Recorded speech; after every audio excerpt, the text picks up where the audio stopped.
We say all praise be to the Creator, all power to His people. In the name of Yahshua, the Black Revolutionary Messiah, I greet you, my brothers and sisters, in the spirit of truth and the words of peace. Shalom Aleichem. Giving a special salute to the Black Messiahs. I'm out the way to stop waiting for a Savior and be one. Stop waiting for a Savior and be one. This morning, brothers and sisters, I have a special message to the freedom fighters. To the freedom fighters. So I want you to pay close attention this morning as I attempt to deliver this message when the enemy attacks. When the enemy attacks. Going to the 27th chapter of the Gospel according to Matthew, beginning with the 17th verse. Therefore, when they were gathered together, Pilate said to them, "Who will I release to you, Barabbas or Yeshua, which is called Christ?" For he knew that for envy they had delivered him. When he sat down on the judgment seat, his wife sent to him, saying, "Have you nothing to do with this man? For I have suffered many things this day in a dream because of him." Now, going over to the 27th chapter of Matthew and going to the 51st verse. 50th verse. Yeshua, when he had cried again with a loud voice, yielded up the ghost, and beheld the veil of the temple was rent and torn from the top to the bottom, and the earth did quake, and the rocks rent, and the graves were opened, and many bodies of the saints which slept arose, and came out of the graves after his resurrection, and went to the holy city, and appeared to many. Now when the centurion and they that were with him watching saw the earthquake, and those things that were done, they feared greatly, saying, "Truly, this was the Son of God." Brothers and sisters, dealing with this subject this morning, when the enemy attacks. When the enemy attacks. Now, let me be clear. Some of y'all, every day, are talking about how the enemy is attacking you, and the enemy is doing this to you, and the enemy is doing that to you, and you under spiritual attack. No. I ain't talking to y'all, because some of y'all ain't under no kind of attacks. You are just suffering the consequences of your poor life decisions. Some of y'all who declare that you are under attack all the time are just suffering the consequences of your poor life decisions, and what you've done in the past has finally got caught up to you, and you think you're under some kind of attack. I ain't talking to y'all. I'm talking to the freedom fighters this morning who are standing up for the community and are really under actual attack. It was Kwame Ture, aka Stokely Carmichael, who said, if the enemy isn't doing anything against you, you're not doing anything against the enemy. I'm going to say it again. Kwame Ture said, if the enemy is not doing anything against you, you are not doing anything against the enemy. So we're talking about real attacks now, not a figment of your imagination. We're talking about real and actual attacks by those in power. At the kangaroo trial of Yeshua, and you know the story, Pontius Pilate, who was the governor of Judea,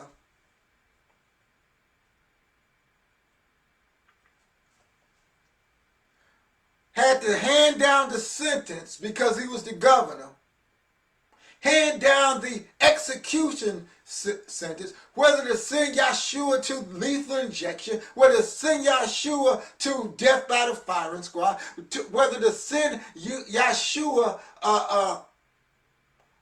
to be hanged, in this case, to send Yeshua to the cross,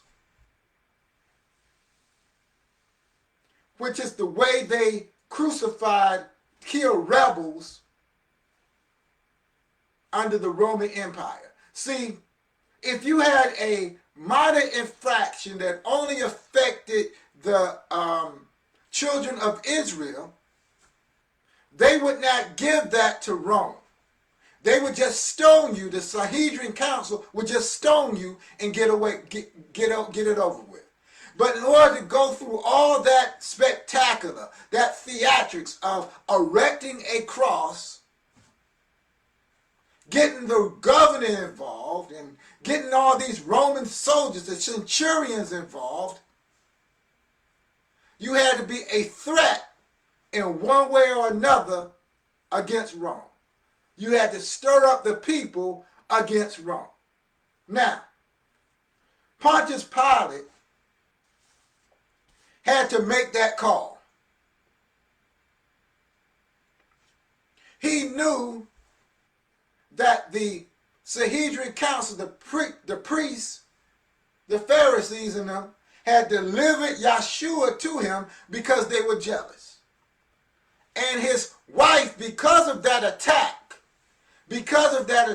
his wife said, I really ain't got nothing to do with this man, Yeshua, but I've been having dreams. This man is a just man. See, if it was not for the attack, that revelation would not have occurred.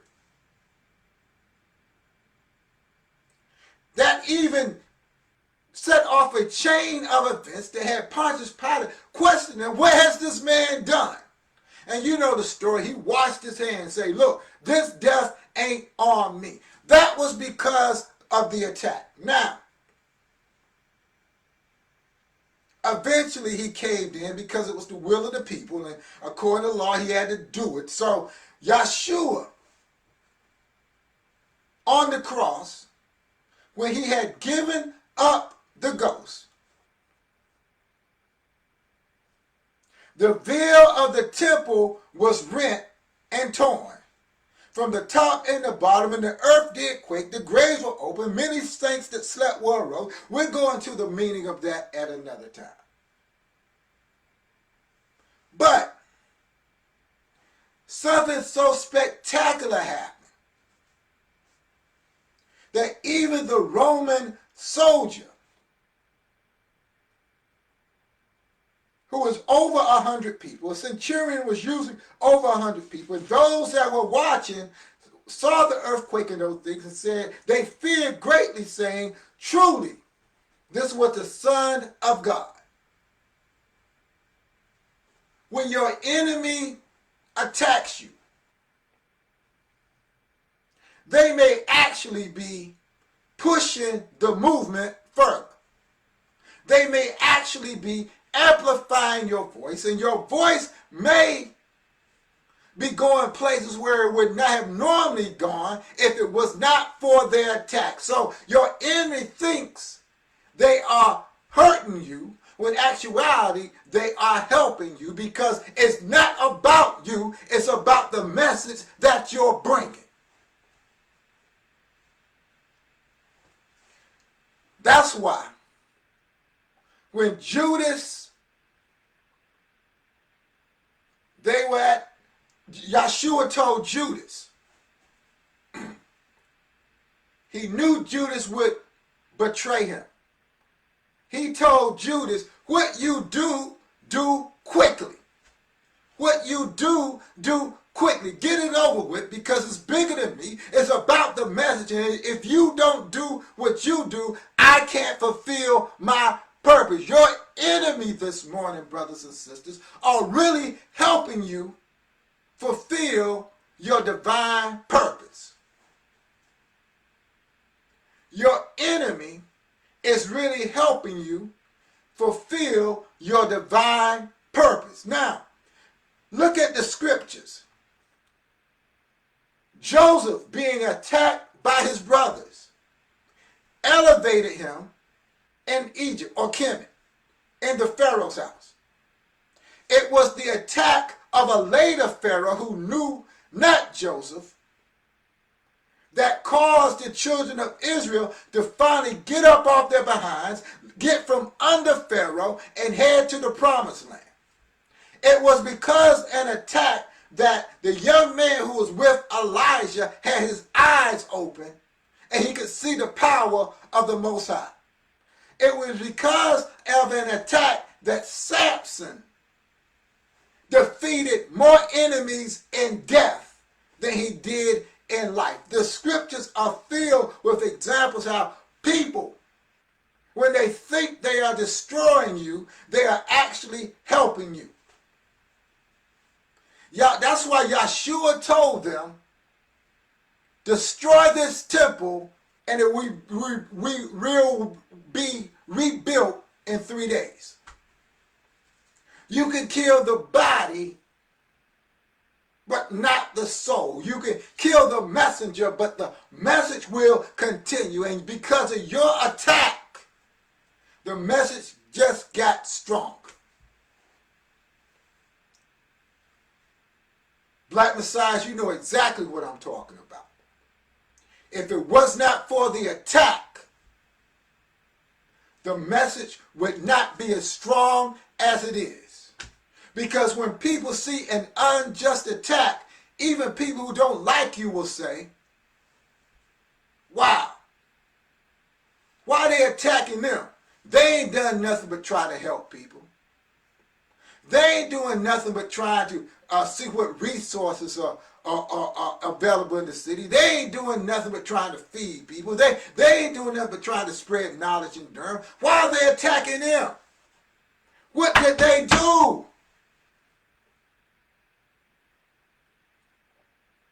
Your enemies will have a public relations problem where the people will say, I don't know anything about them. I don't know anything about the Black Messiah. But because you are attacking them, they must be doing something right.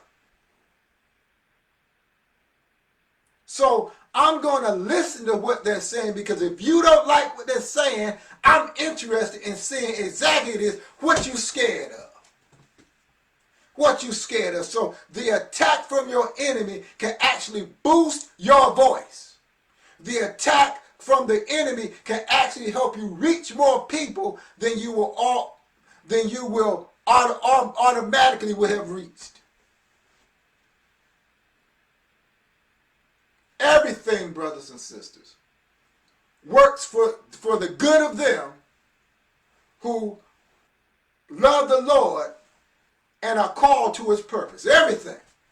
So the enemy thinks they have you down and out. They think they have you knocked out, but they can destroy the body, but they can't destroy the spirit. They can destroy the physical, but the spiritual lives on. The spiritual lives on. When they attack you, there are consequences and repercussions. There are consequences and repercussions because they're going against God's divine gift in your life. It might not be an earthquake. It might not be the moon turning to blood. It might not be graves are opening. It might be something simple, but there will be, according to universal law, there will be consequences. And those consequences will only help further the mission. So when you are under attack, brothers and sisters, count it all joy. Count it all joy. If you believe that he who is in you is greater than he that is in the world, count it all joy when you are under attack. And sit back and watch God work. Watch doors open. As always, we leave you with the Black Messiah motto: stop waiting for a Savior and be one. Shalom.